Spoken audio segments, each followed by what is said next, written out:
You are always held with unconditional love. When you look up at the moon and stars, you can feel your soul's connection to the entire universe and all its beings. It's possible to make every decision with your mind, body, and spirit in total alignment and wholeness.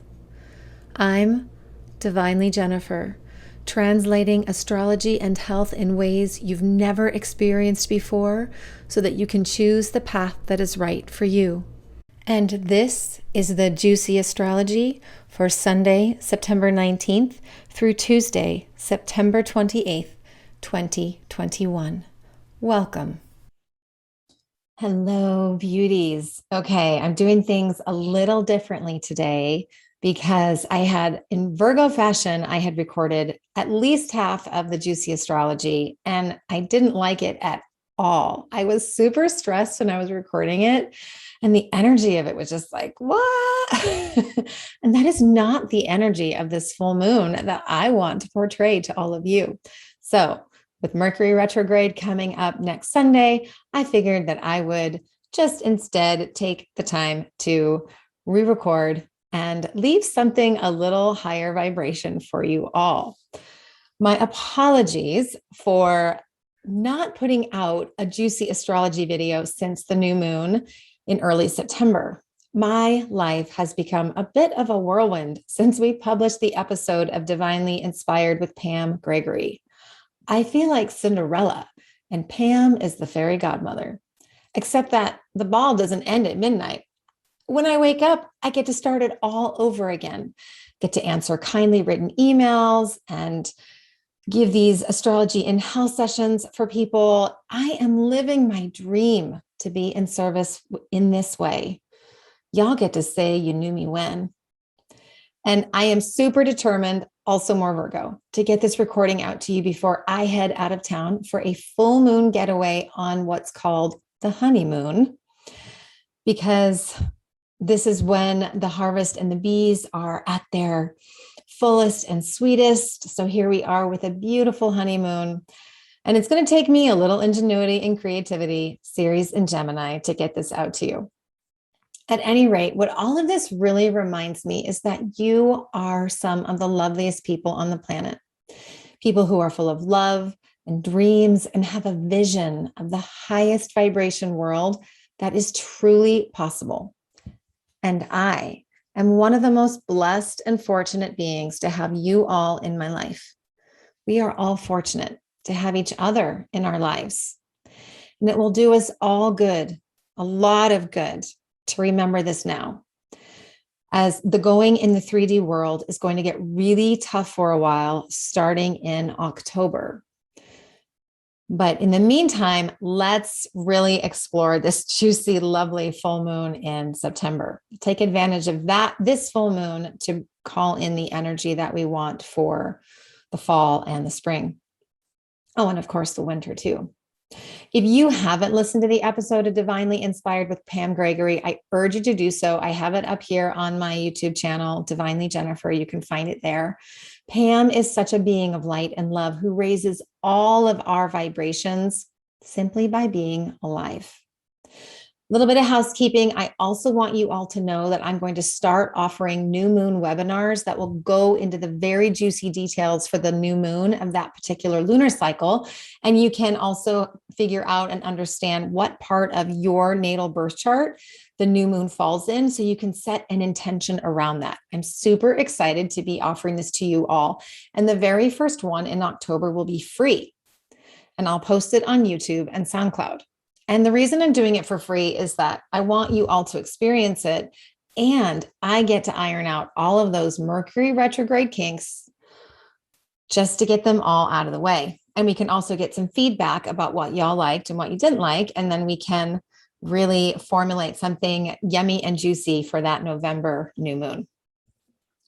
And this way, I'll make these videos a little bit less detailed, and then the new moon webinar can be very much more detailed around the specific astrology so that you can get just the right understanding for what you're looking for so that you can live in the beautiful rhythm of the cosmos.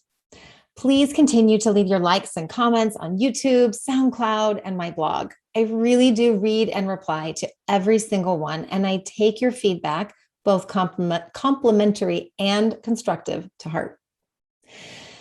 And the going is going to get a little bit tough.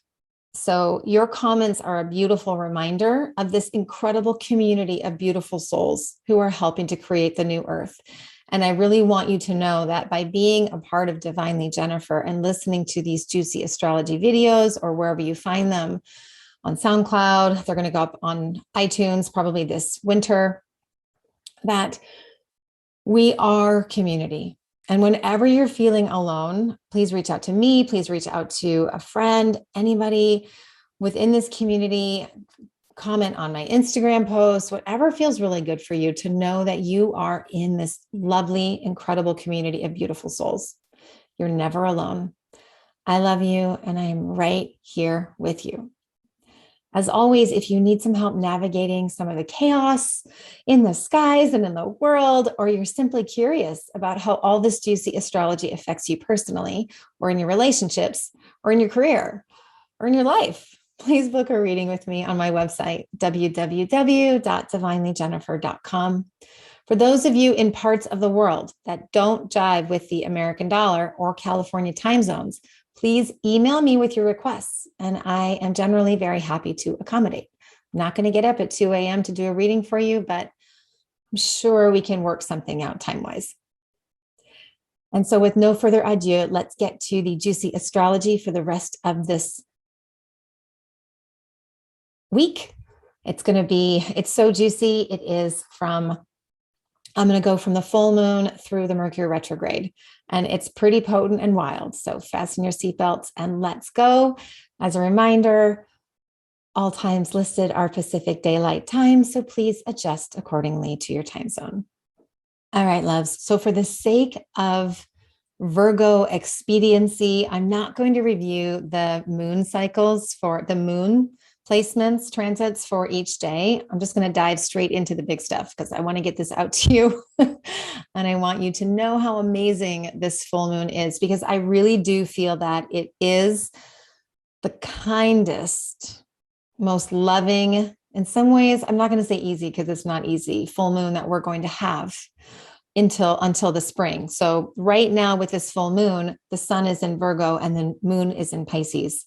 And what's going to happen is that in the spring, we're going to have the sun in Pisces and the moon in Virgo. And I feel like that's going to be the next really lovely, supportive full moon. The rest of the full moons up until that point are really going to be asking us to release, release, release. And what releasing does is it allows us to call in. Releasing allows us to make space for what we want to bring in. So sometimes we got to release first, right? Before we can call in. We got to clean up before we can really make things look nice and feel nice. So this full moon happens on September 20th, 2021 at 4:54 p.m. Pacific Daylight Time. So those of you in Europe or India or Australia, New Zealand are going to experience this full moon on the 21st. So let's talk about it. Now, this is an absolutely gorgeous full moon, and it is perfect for releasing what is no longer in service to your dreams, to your inner divinity. It's beyond spirituality, right? So this is releasing what's no longer in service to your highest self. I've been talking about all the relationships that have been releasing, and that is because they have completed their contracts and people can no longer stay together with that energy because it's not aligned with their highest vibration and their highest self. You will be feeling a lot of emotion, lots of waves of emotion, tears. This is a beautiful opportunity to help heal some of the mother wound, Virgo energy, that mother wound that we all carry. Again, doesn't matter how we gender identify, how we sexually identify, if we have kids of our own, if we don't, if our mother's alive, if she's not, it is very much, we all carry this deep wound inside our DNA. And this is a beautiful new moon to call in that divine feminine energy of our ancestors and of our all of these spiritual mentors we've had over the millennia: Isis, Kuan Yin, Mother Mary, Mary Magdalene, White Buffalo Calf Woman, Green Tara, these beautiful figures in history, if you want to call them historical figures, but who offer that energy of that divine mother. And so if you haven't read the book, Sophia Codes, I highly recommend it. At least you don't have to do the rituals that they list in the book, but I really love the energy that comes in through all of these beautiful mentors. Now, one of the things about moon in Pisces is about feeling. Pisces is the depths of the ocean that you can't see. And it's so cold, you can't sense it physically either. It's what's in your feeling, your deep inner knowing, your intuition. So with this Pisces full moon, it's reminding us that we can feel our way through a situation. We can feel into our health. We can listen to the messages of our body. And we know we have that deep inner knowing of going, oh, this is going to feel really good. Or, you know what? I know I shouldn't do this. This is not in my best interest. And the more we listen to that, the more we train that muscle, then, which is partially Virgo. Virgo says train the muscle. And then Pisces says feel. So feel into it. Feel into that deep intuition. So this is a beautiful time to do that and release. There's also the risk of substance abuse anytime we've got something going on in Pisces. So if you struggle with substance abuse issues or there is the potential there, please reach out to your community for support, however you normally do, because that will simply block and suppress whatever it is we're trying to release and make space for. And it's certainly not in our highest vibration. I'm going to talk a little bit about some of the transits here with this full moon. So we've got a grand trine in air. We've got Saturn in Aquarius, and Saturn and Mars are trine. So Mars is in Libra, and Mars is trining the North Node in Gemini. And that is happening. Mars will have an exact trine to Gemini. Hold on, let me look at my book. It happens at 6:03 p.m. Pacific Daylight Time, just after the new moon. This is a phenomenal opportunity to, through hard work and through commitment and through discipline, to call in, to take action steps towards our destiny or our fate. It's amazing when I'm in a reading with someone and I'll ask them the question, if money were no object, what would you be doing with your life? How would you be of service? And so this is a question you can ask yourself with this transit, and then take steps. Mars wants us to take steps towards our destiny, towards being of service, towards that energy. And of course, we have Vesta, who's just moved into Scorpio. She'll move into Scorpio at 9:54 a.m., just before the full moon. And Vesta, our beautiful goddess of home, health, hearth, harvest, the midwife, she is intensely committed and dedicated to being of service for the highest good. And she's also here in Scorpio, asking us to heal and to bring in new expressions of our deep sensuality, sexuality, initiations into a deeper awareness of not so much for pleasure, like physical pleasure. That would be more Taurus, which is opposite to Scorpio. Scorpio is really that deep awareness, that deep passion, just being willing to go a little bit deeper. No pun intended. Don't take that the wrong way, or you can if you want, whatever. Just don't have your kids listen to this. And so we've got this grand trine in air. We've got Vesta and Scorpio. All of the energy is saying, take steps towards your destiny. It's also in a kite with Chiron in Aries, asking us to heal and mentor ourselves and others as we're taking steps towards our destiny and through discipline. We also, if you take into account Sedna, her astrology, she's in Taurus right now, we have a grand trine in Earth with Pluto in Capricorn, trine the sun in Virgo, trine Sedna in Taurus. So, and then that grand trine is in a kite with the moon. So what does that mean? Well, we're going to be feeling deeply. There are going to be waves of emotion. And when we stand firmly in our power and our sovereignty, then it's okay that we're still feeling the incredible intensity of what is happening out in the 3D world. It's really hard to be without compassion. When you're in your sovereignty, you can have compassion and love for those who are suffering because they're not in a place of sovereignty. Because you know what it's like. If you're in sovereignty now, you know what it's like to be in that place of fear. And it is really hard and dark and scary. But once you stand up in that sovereignty, you can honor your sovereignty by still feeling some of that compassion. But you don't have to take on those burdens. You don't have to say, well, I'm going to feel this way. I'm going to do this just because this is what, because somebody else is suffering. I'm going to turn off my phone. Just because somebody else is suffering doesn't mean you have to too. So that's a really beautiful grand trine. We have Venus in Scorpio, who's in a yod. Now, before I talk about that, I feel like Venus is really the ruler of the skies right now in partnership with Mars.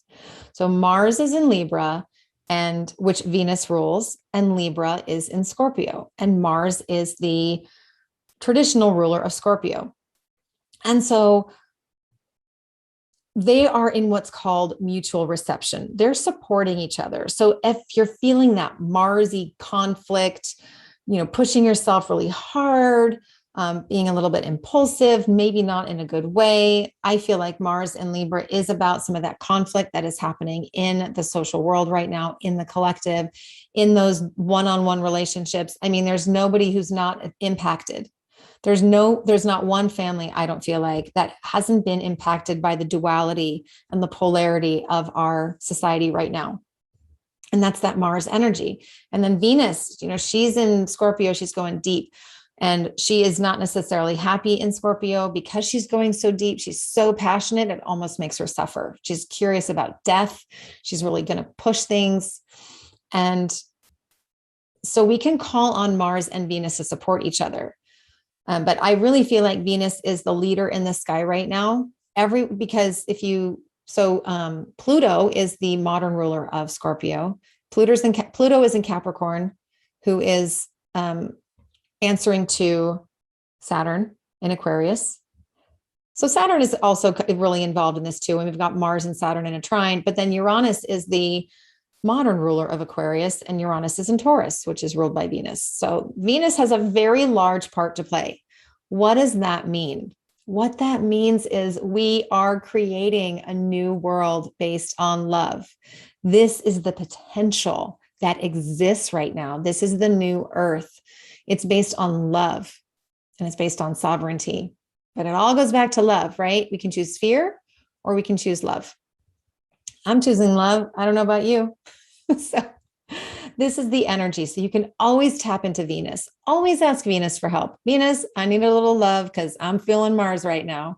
Or maybe Venus is just really feeling it and she's in a dark space, and she can call on Mars to go, Mars is going to say, look, you go work out, you go for a walk, work some of that tension out. Don't fight with people. Don't be sad. No pity parties. We'll save that for Cancer when we're in Cancer season. When we have that full moon in Capricorn, we'll have our Cancer pity parties. Right now, no pity parties allowed. So Venus is in a finger of God with Ceres in Gemini, and I'm looking at my notes, Chiron in Aries. And this is all about healing and fertility and pleasure. So what this says to me, especially with Vesta in Virgo, it's about exploring and feeling into creating new realms of physical and sensual pleasure through love. And it doesn't mean you're experiencing them physically, because Ceres is in Gemini. So she's fertile with ideas and consciousness. She's conceiving these ideas. So play with that energy. I feel like I said, it's not something that you necessarily have to do, although Mars in Libra may encourage you to do it if you have a safe space to do so. But it also might just be reading or sitting out in nature and feeling how delicious the grass is on your bare feet. right? We just finally got some rain last night. It's the second rain we've had in 2 weeks, totally unheard of. We've been in such a terrible drought, and we were outside this morning and the grass is just softening. It's not so hard anymore. I'm just feeling the mud, the way the water reacts with the dirt. This is something that you can really play with this transit.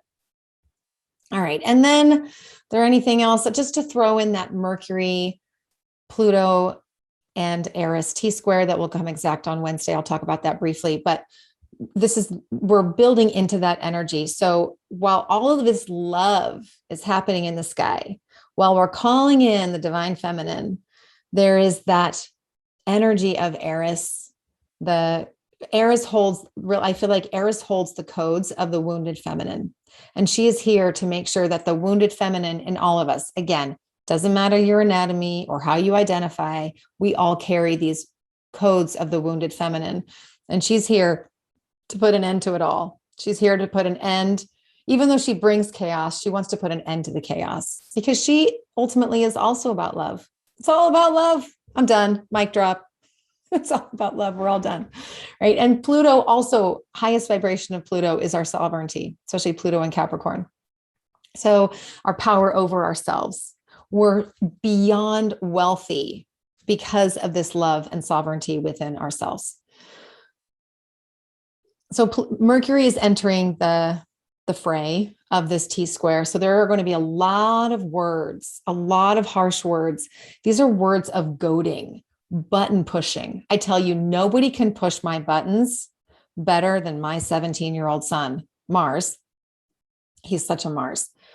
He pushes my buttons more than anybody. We all have that person in our life who pushes our buttons. It could be a politician. It could be a celebrity. It could be our spouse, a child, someone in our life. There's always that one person who pushes our buttons. So make sure that you have that sensitivity and that awareness around those buttons of what's happening in your life so that you cannot react to it. This is going to be the first of 3 T-squares. So more on that in a minute. But anyway, that's the full moon. I do feel like it is sweet and full of honey and beautiful. Remember, Libra is about love. The sun, we're ending Virgo season, but we have so much Libra energy here present in the world. So Virgo is about that divine feminine energy and love, that beautiful, deep maternal love. This is a beautiful moment to reach out to your mama and say, Mom, I know we haven't always gotten along, but I love you. Speaking of moms, happy birthday, Mom. I wouldn't be the mom that I am without all of the beautiful love that you showered upon me as a child and as an adult. So thank you for being such a super mama. It's my mom's birthday on the autumn equinox. Her solar return. I won't tell y'all how old she is, but she is a Spitfire and a rocket ship, and also a Virgo in every way.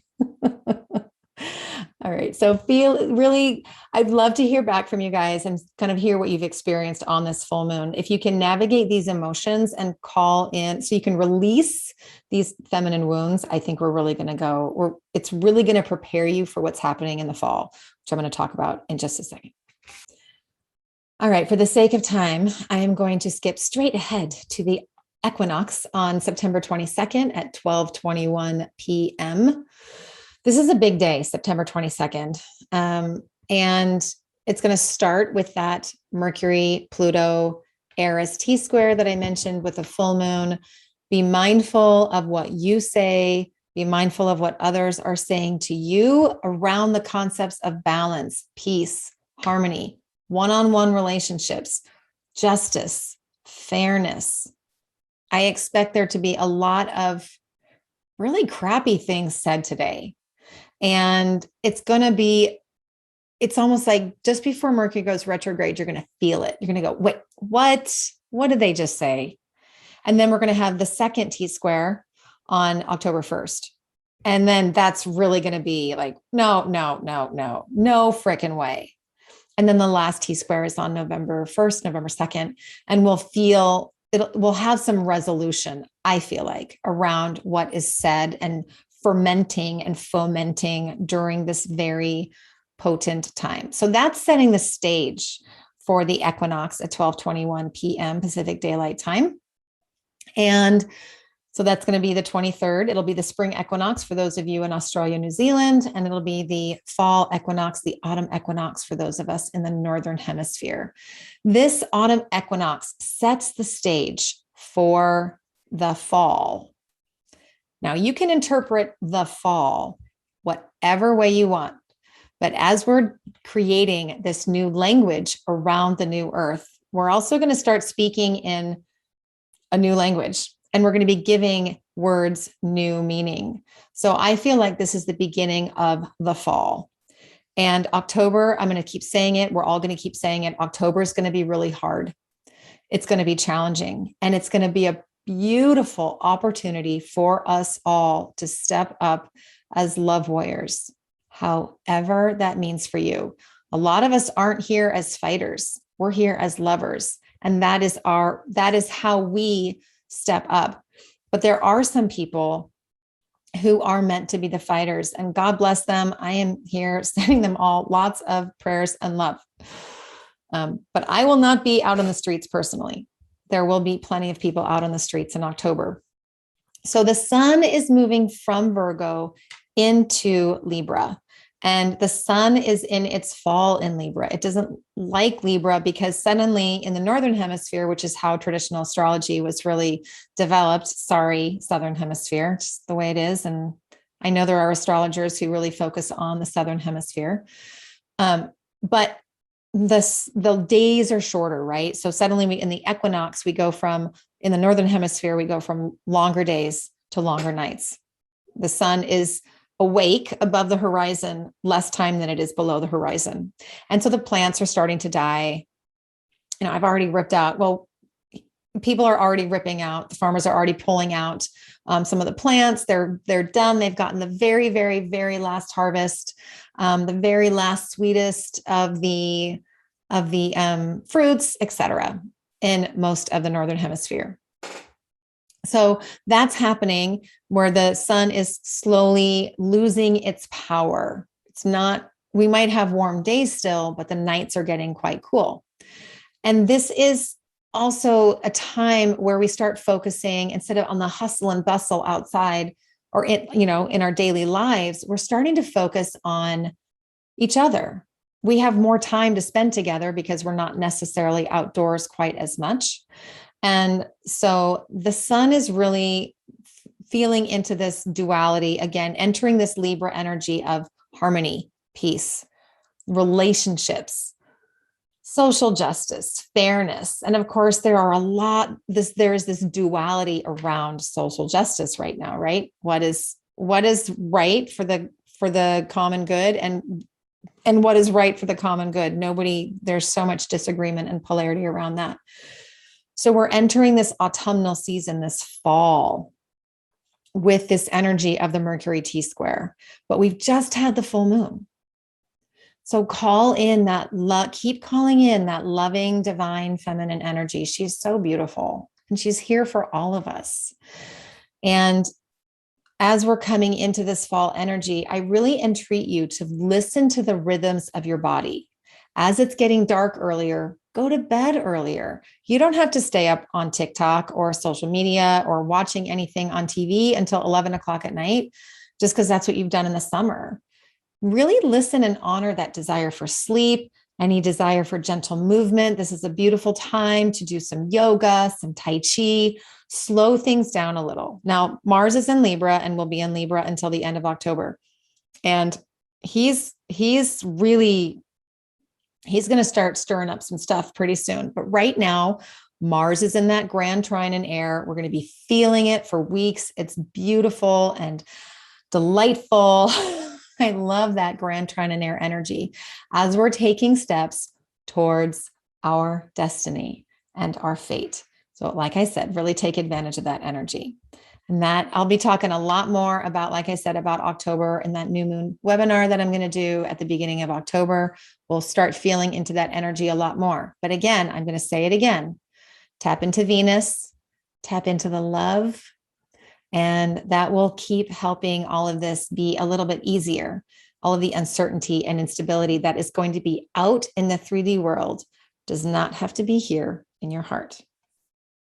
All right, the next day, next energy I want to touch on is this Venus in Virgo opposing Uranus in Taurus. That's on September 23rd at, got to turn my glasses on, 2:40 a.m.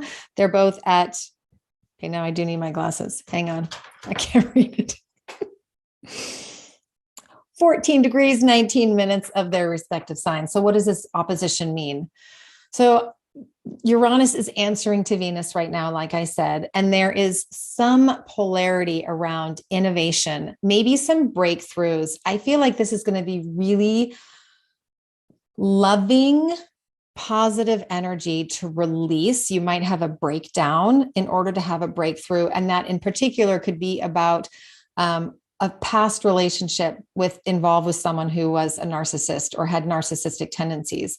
Anyone who's a master manipulator, if you're still dealing with the wounds of that relationship, anyone who maybe exploited you in some way with that darker shadow side of Scorpio, this is a beautiful moment to tap into healing for that and to tap into Uranus for some breakthroughs and aha moments that what you experience in your physical body. Taurus, this body. Taurus is about the pleasure of the body, the pleasure of the earth, food, drink, etc.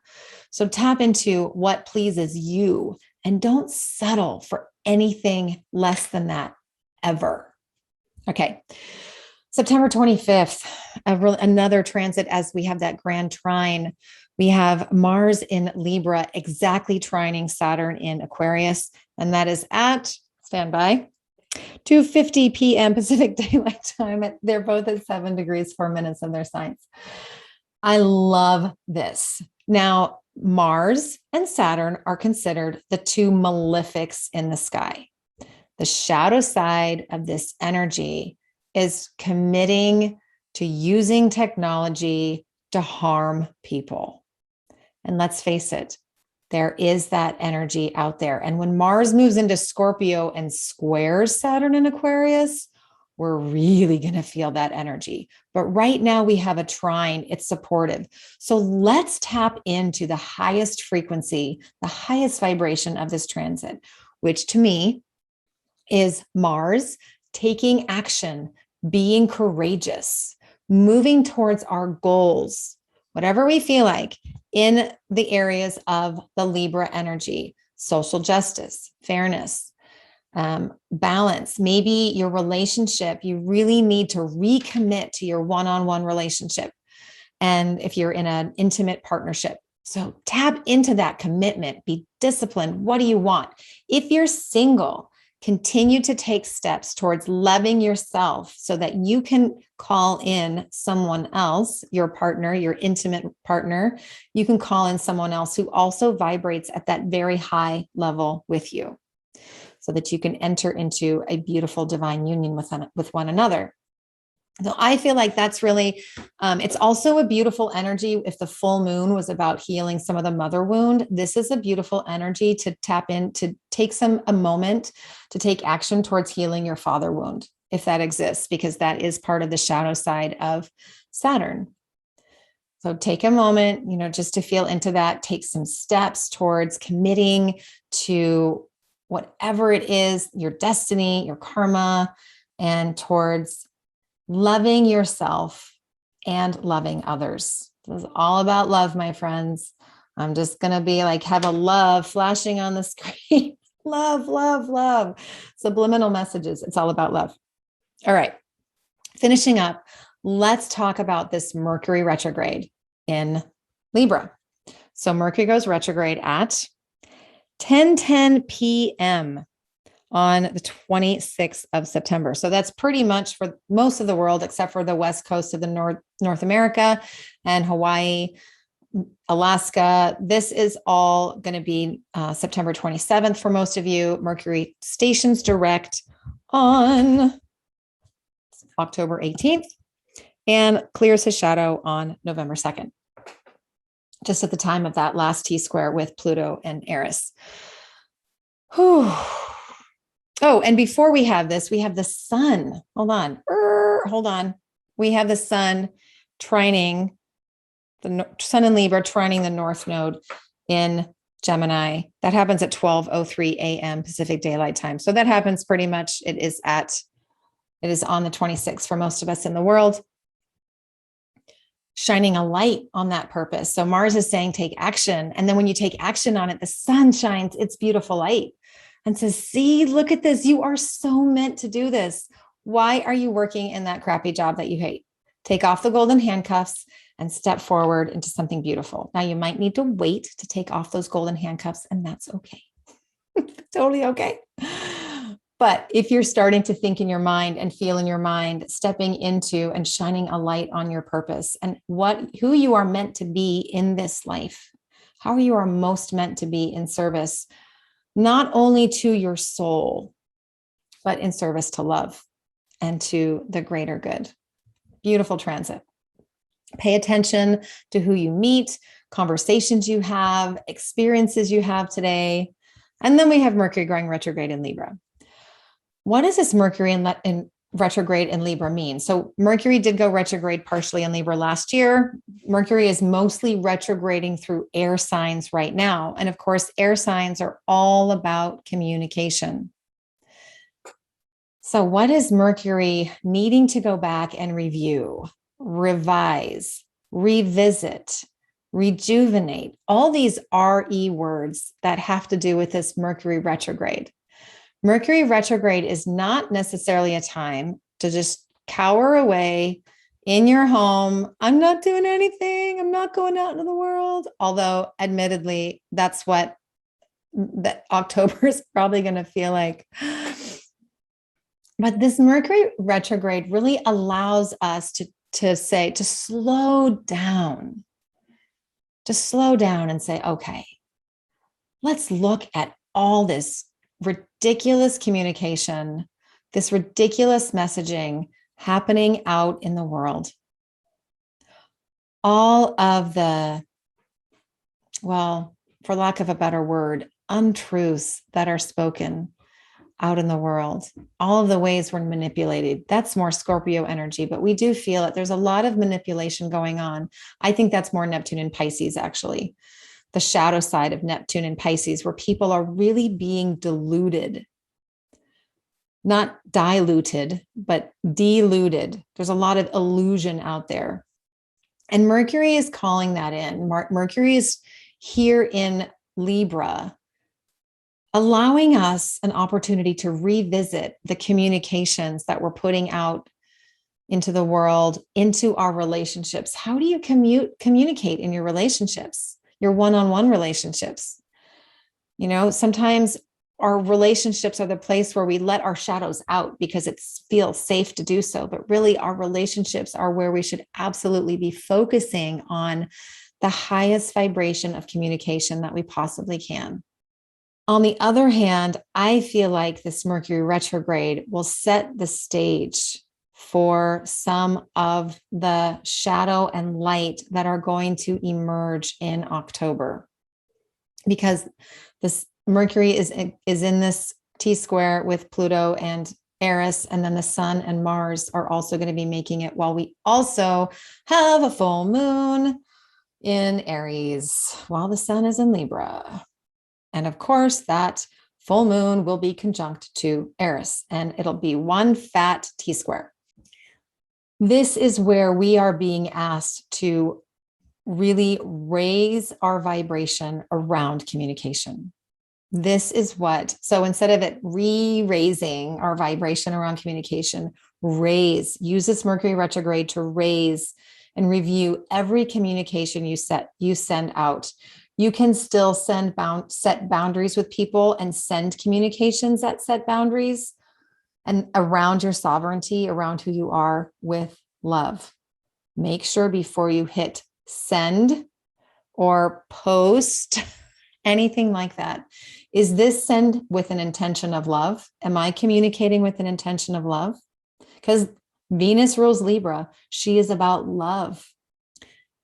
If it doesn't, see if you can reword how you're saying it, or maybe wait to send it or post it and review it in the morning to say, okay, do I really want to send this out? Or check in with a friend or a loved one and say, can you read through this for me? Reread through this for me to make sure it's of the highest vibration. And I feel like that can totally impact how this Mercury retrograde impacts us personally and also our world and how we interact with the world. Okay, beauties. Apologies that this went a little bit long. I wanted to get all of the love energy, squeeze all the love energy, infuse all the love energy I possibly could into this. Apologies for the background. Maybe you guys like it. I don't know. Let me know. Give me some feedback. Do you like the starry background? I'm doing some work in my office, some interior design work, and the background looks pretty, it's just not very pretty. So I figured I'd do some stars instead. Thank you so much for listening. Please let me know if and how this has been helpful for you. Please like, subscribe, comment, all of that. Share it with your friends. And please sign up for a reading. Oh my gosh, those of you who have come to me through Pam Gregory and through other means, like I said, I feel like the luckiest woman alive to be able to be in service to you this way. You are all such beautiful beings. And it really gives me so much hope and excitement for what is to come in this new earth that we are all birthing together. If you need any help, any love, please send me an email at hello@divinelyjennifer.com. You can also book a session on my website at www.divinelyjennifer.com. I understand that my booking button is not always working for some of you, so you can always reach out to me via email and we can get something going there. In the meantime, I am sending you so much love. I love you. Have a beautiful full moon. I am heading to the hot springs off the grid. So if you send me an email in the next 3 days, I'm not going to reply, but I will. And I'm going to come back rejuvenated and all sorts of beautiful releasing for this full moon. And I encourage you to do so too. Definitely take at least 10, 15 minutes to have a little ritual for yourself, a releasing ritual, light a candle, say a prayer, sit outside with our beautiful Mother Earth, the ultimate mother. I love you. Have a beautiful week, and I'll see you soon. Mwah.